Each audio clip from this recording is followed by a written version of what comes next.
बिस्मिल्लाहिर्रहमानिर्रहीम, अस्सलाम वालेकुम। आज हम आपके लिए लेकर आए हैं रबड़ी। रबड़ी जो है ये एक ख़ास मीठी डिश होती है जो पाकिस्तान और इंडिया में बहुत ज़्यादा मशहूर है और यहाँ पे इतनी अवेलेबल नहीं है। यहाँ पे हम थोड़ी आती हैं, कभी कभी वो फ्रोज़न होती हैं तो उसमें वो मज़ा नहीं आता। तो इसलिए हम लोग जो है वो इसको घर में बनाते हैं और इसको बनाना बहुत बहुत ज़्यादा आसान है। बस थोड़ा सा जो है वो सब्र चाहिए होता है और कोई इसमें इतनी ख़ास मेहनत नहीं है। आपको बस टाइमिंग का ख्याल रखना होता है कि किस वक्त आपने चूल्हा तेज़ करना है, किस वक्त कम करना है और किस वक्त जो है वो इसको बहुत ज़्यादा इस पर ध्यान देना होता है। वैसे रबड़ी बहुत आसान आइटम है, थोड़े से इंग्रेडिएंट से बन जाती है। तो चलें आज की रेसिपी शुरू करते हैं। अगर आप सुहेल्स किचन्स की वीडियो को देखना चाहते हैं तो हमारे चैनल को सब्सक्राइब कीजिए और साथ में जो बेल आइकन है इसको ज़रूर क्लिक कीजिए ताकि जो भी रेसिपीज़ हम इस पर शेयर करें आपको वो फौरी तौर पे मौसूल हो जाएं। आपको रबड़ी के लिए जो चीज़ें चाहिए वो सबसे पहले चाहिए दूध हमने ये 1.25 लीटर का जो मैंने आपको बताया था यहाँ पे पैकेट मिलता है और ये फुल क्रीम दूध है, फुल फैट जो होता है 3.25 जो नॉर्मली हमारे यहाँ मिलता है। पाकिस्तान में जो दूध होता है वो और अच्छा होता है, उससे रबड़ी और अच्छी बनती है और बड़े आराम से बनती है क्योंकि उसमें बलाई बहुत आती है। इसमें थोड़ी सी बलाई का इशू होता है क्योंकि ये प्रोसेस मिल्क होता है। तो दूध हमने जो लिया है तकरीबन 1.25 लीटर, आप इसको 1 लीटर से बना सकते हैं। अच्छा, खोया जो है ये ऑप्शनल है, ये मेरे पास रखा हुआ था तो मैंने कहा चलो अच्छा है मैं इसको यूज़ कर लेता हूँ। इससे एक तो लास्ट में इसको ऐड करते हैं तो उसकी वजह से एक गाढ़ापन आता है और एक बहुत अच्छा सा टेक्सचर फ्लेवर आता है। तो आप जो है वो खोया भी ये वाला ऑप्शनल है, अगर आपको डालना है तो डालिए, आपके पास है तो यूज़ कीजिए, नहीं है तो कोई बात नहीं, बगैर उसके भी आपकी रबड़ी बहुत अच्छी बनती है। अच्छा, ये हरी इलायची का पाउडर है, छोटी वाली जो इलायची होती है, ये हमने 1 टीस्पून लिया है। बादाम जो हैं वो ये भी ऑप्शनल है, मैं इसमें डाल रहा हूँ क्योंकि मुझे बादाम थोड़े से अच्छे लगते हैं रबड़ी में, तो इसलिए मैं इसको डाल रहा हूँ और ये आपकी मर्ज़ी है, अगर आपको डालना है तो ठीक है, नहीं डालना है तो इसके बगैर भी रबड़ी बहुत अच्छी बनती है। और चीनी जो ये भी हस्ब ज़ायक़ा है, मैंने 1 कप से थोड़ी कम ली है। वैसे चीनी जो है यहाँ की मैंने आपको जैसा कि बताया था बिल्कुल बारीक चीनी होती है तो वो उतनी मीठी नहीं होती, तो इस वजह से मैं 1 कप से थोड़ी सी कम इस्तेमाल कर रहा हूँ। लेकिन अगर आप ज़्यादा मीठा खाते हैं, क्योंकि अमूमन ये होता है कि जो मीठा जो हम बनाते हैं जो ठंडा खाया जाता है वो जब गर्म होता है तो बहुत मीठा होता है, ठंडा होने के बाद उसकी मिठास थोड़ी सी कम हो जाती है। तो और अगर आप ये वाली चीनी इस्तेमाल कर रहे हैं बारीक वाली तो ये ज़्यादा इस्तेमाल होती है क्योंकि इसमें मिठास कम होती है, और अगर आप मोटी चीनी इस्तेमाल कर रहे हैं तो वो आप थोड़ी सी कम डालते हैं। दूसरी कि जो हेल्थ कॉन्शियस हैं वो उनकी मर्ज़ी है, अगर उन्होंने चीनी नहीं डालनी या कम डालनी है तो आप वो भी कर सकते हैं।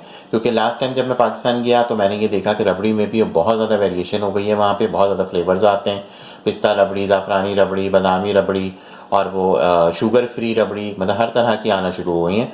तो वो आपकी मर्ज़ी है, आपको जिस तरह की इसमें वेरिएशन करनी है अपने मिजाज के हिसाब से उस तरह की आप कर सकते हैं। तो ये हमारे टोटल इंग्रेडिएंट्स हैं, बहुत थोड़े से इंग्रेडिएंट से बन जाती है। तो चलें अपना कुकिंग का प्रोसेस शुरू करते हैं। एक पॉट मैंने जो है वो चूल्हे पे रख दिया है। अच्छा, इसके लिए थोड़ा सा डीप लीजिए और अगर आपके पास ये वाला पॉट मौजूद हो नॉन स्टिक तो आप इस्तेमाल करें, नहीं तो उसके अलावा भी अगर आपके पास वो वाले नॉर्मली जो पतीले या पॉट या कढ़ाई होती है उसमें भी आप बना सकते हैं, वो कोई इतना इशू नहीं होता। इसमें ये ईजी होता है कि आपको थोड़ा सा इत्मीनान होता है कि दूध इतनी जल्दी इसमें जलेगा नहीं, उसमें ये कि जलने का बहुत डर होता है। तो ये हमने ले लिया, इसको हमने चूल्हे पे चढ़ा दिया और ये जो मैंने एक पैकेट आपको दूध का बोला था वो मैं पूरा इसके अंदर शामिल कर दूंगा। आपकी मर्ज़ी है, अगर आपको क्वांटिटी बढ़ानी है तो उसके हिसाब से आप इंग्रेडिएंट्स भी बढ़ा सकते हैं। हम क्योंकि 1.25 लीटर का बना रहे हैं तो हम उसको तकरीबन 1 लीटर ही कंसिडर करेंगे, क्योंकि वैसे भी इसको पकाते जाते हैं, इसको खुश्क करते जाते हैं और इसकी क्वांटिटी बहुत कम हो जाती है। तो ये हमने इसमें दूध शामिल कर दिया। अब हमारा काम इसमें क्या है कि शुरू में आपने चम्मच को चलाना है थोड़ा सा, क्योंकि शुरू में दूध जो है वो लगने का डर होता है, तो इसलिए इसको हम ऐसे छोड़ नहीं सकते। तो शुरू में हमने इसको थोड़ा सा चलाना है, जब इसमें उबाल आ जाएगा तो फिर इसका प्रोसेस शुरू हो जाएगा। तो मैं फिर आपको दिखाता हूँ, जैसे इसमें उबाल आता है तो फिर मैं आपको आगे दिखाता हूँ कि फिर हमने क्या करना है। अच्छा, दूध की टिप मैं हमेशा आपको बताता हूँ कि आप जब दूध को चूल्हे पे चढ़ाएं, और ये अभी जैसे चूल्हा हमारा बिल्कुल फुल है, हमने बिल्कुल फुल पे रखा हुआ है, तो उसको शुरू में चलाएं, क्योंकि दूध जो जलता है या लगता है वो शुरू में ही लगता है। एक दफ़ा जब दूध पकना शुरू हो जाता है तो फिर लगने का इतना डर नहीं होता है। तो इसको बस हमने यही करना होता है कि हमने इसको थोड़ा सा शुरू में चलाना होता है, फिर जैसे जैसे ये पकता जाता है तो वैसे वैसे ये ईजी होता जाता है। तो अभी हम इसको जो है वो अभी उबाल आने का इंतज़ार करेंगे, क्योंकि अभी इसमें उबाल आने में थोड़ा सा टाइम लगेगा। तो बस जैसे इसमें एक उबाल आता है तो फिर मैं आपको दिखाता हूँ कि हमने आगे फिर क्या करना है। अब दूध में देखें उबाल आ चुका है, तो बस अब मैं इसको बहुत हल्के हाथ से एक दो दफ़ा बस इस तरह से मिक्स करूँगा। नीचे बिल्कुल ये अभी लगना शुरू नहीं हुआ है। अब इस वक्त जो है मैंने चूल्हा बिल्कुल मीडियम कर दिया, क्योंकि ये फुल पे था, अब मैंने इसको मीडियम कर दिया है।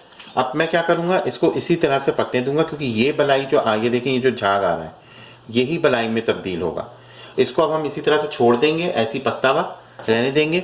और जब ये थोड़ा सा गाढ़ा होगा, ये बलाई गाढ़ी होगी, तो इसको हम साइडों में लगा देंगे। तो जब वो वाला टाइम आता है तो फिर मैं आपको दोबारा दिखाता हूँ। और अब मैंने चूल्हा जो है वो मीडियम कर दिया, इस वक्त हम मीडियम कर देंगे, क्योंकि हम अब ये दूध नहीं लगने वाला। तो अब हमने जो है वो इसको मीडियम कर दिया और इसको इसी आंच पे पकने देंगे, क्योंकि ये इतने ही मीडियम पे पकेगा तो ये बलाई ऊपर रिलीज़ करेगा और हम इसको साइडों में लगाते जाएंगे। तो इसको थोड़ा सा पकने देते हैं 1 से 2 मिनट, और फिर आपको दिखाते हैं। अब दूध पकते हुए 2 मिनट हो चुके हैं। तो अब हम क्या करेंगे, ये देखें, ये बलाई नज़र आ रही होगी आपको कैमरे में, इसको इस तरह से साइड में ऐसे लगा देंगे। इधर की जो है वो इधर लगा देंगे। बस हमने यही करना है, अभी इसको हम टच नहीं करेंगे, अभी हमने सिर्फ इसकी बलाई को साइडों में करना है। अब हम इसको इसी तरह से पकते हुए छोड़ देंगे। जैसे जैसे ये पकता जाएगा बलाई ऊपर आती जाएगी और हम इसकी बलाई को साइड में लगाते जाएंगे। तो ये प्रोसेस आपको कम से कम 2 से 3 घंटे तक करना है, जब तक ये दूध जो है वो कम नहीं हो जाता, क्योंकि अभी इसको हमने तकरीबन दूध जो है वो बिल्कुल बहुत थोड़ा सा आखिर में बचेगा, सारा दूध जो है ये इसी तरह से ख़त्म हो जाएगा, गाढ़ा हो जाएगा। अब ये दूध पकते हुए तकरीबन देखें 1 घंटा हो चुका है। मैं थोड़ी थोड़ी देर में इसकी जो बलाई है वो इसको इस तरह से किनारे करता जा रहा हूँ। ये देखें, हमने इसको इस तरह से किनारे करते करते जमा करना है। दूध की क्वांटिटी जो है वो अब इतनी रह चुकी है, इसको हम थोड़ा सा और अभी पकाएंगे। ये बलाई हम ऐसे किनारों पे चढ़ाते जाएंगे। तो यही आपने करना है, बस इसको थोड़ा थोड़ी देर में इस तरह से बलाई को किनारे करते जाएंगे। दूध देखें गाढ़ा हो रहा है, इसको अभी हमने थोड़ा सा और पकाना है। और जैसे ये 10 से 15 मिनट में रेडी होता है तो फिर मैं आपको दिखाता हूँ कि अगला स्टेप हमारा क्या होगा। 10 मिनट हमने दूध को और पकाया है। अब आप देख लीजिए दूध कितना ज़्यादा गाढ़ा होना शुरू हो गया है, बलाई अलग, ये देखिए इसमें बलाई कितनी ज़्यादा आ रही है। बस यही थोड़ा सा सब्र आजमा इसमें काम होता है, यही हमें बस थोड़ा सा मेहनत तलब काम है जो एहतियात से करना होता है। बलाई आपने बहुत हल्के हाथ से करनी होती है, नहीं तो वो ख़राब कर सकता है। अब इस स्टेज पे जो ये मैंने खोया दिखाया था, इसको मैंने माइक्रोवेव करके थोड़ा सा इस तरह से चूर कर लिया है, तो वो मैं अब इस स्टेज पे इसमें डालूँगा, ताकि खोया जो है वो उसको और टेक्सचर देगा। अगर आपके पास खोया नहीं हो, नीडो मिल्क हो, तो आप वो भी डाल सकते हैं, पाउडर मिल्क जो होता है। और अगर ना खोया है ना नीडो मिल्क है तो उसके बगैर भी ये रबड़ी बन जाती है। तो ये हमने इसमें डाला, और ये अब मैंने इलायची पाउडर डाला।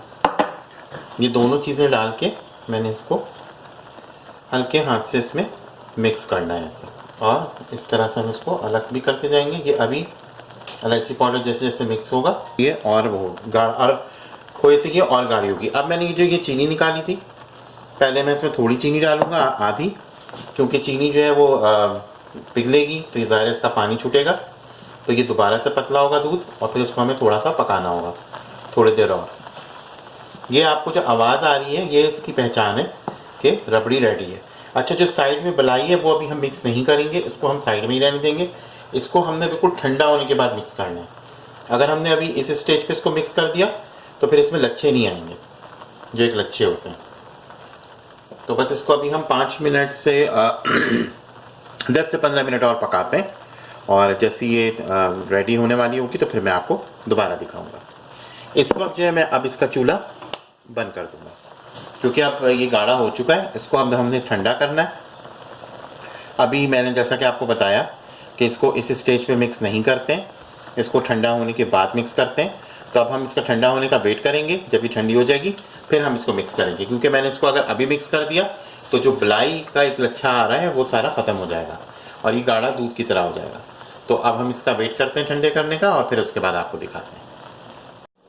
हमने इसके ठंडा होने के लिए इसको रख दिया था। अब हम क्या करेंगे, अब इसको इसमें इस तरह से अलग करेंगे और फिर इसको इसके लिक्विड के साथ मिक्स कर देंगे। ये देखिए, ये अब बिल्कुल जैसे एक रबड़ी होनी चाहिए उस तरह से गाढ़ी हो गई है।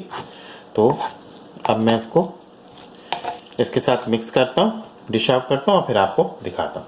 ये हमने देखें इसकी साइडों से सारा निकाल के इसको सबको एक जगह इस तरह से जमा कर दिया है।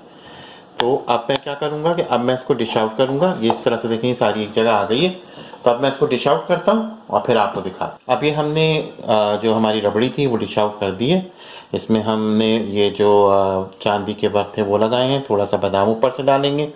आप चाहें तो इसमें आप पिस्ता डाल लें, क्योंकि पिस्ता रबड़ी भी बनती है वो थोड़ी सी अलग होती है। और थोड़ा अब तो मैंने देखा था इस दफ़ा कि अखरोट की भी थी और ज़ाफ़रान की भी होती है, वो थोड़ी सी गोल्डन कलर होती है, उसमें ज़ाफ़रान डाली जाती है, जो रियल ज़ाफ़रान होती है वो डालते हैं। तो ये हमारी आज की रेसिपी थी। मुझे उम्मीद है कि आपको ये पसंद आई होगी। बहुत आसान है, बहुत सिंपल है, बड़े आराम से बन जाती है, बहुत मज़े की होती है और इतनी कॉस्टली भी नहीं होती। आप देख सकते हैं कि 1.25 लीटर दूध से हमने ये इतनी बनाई है।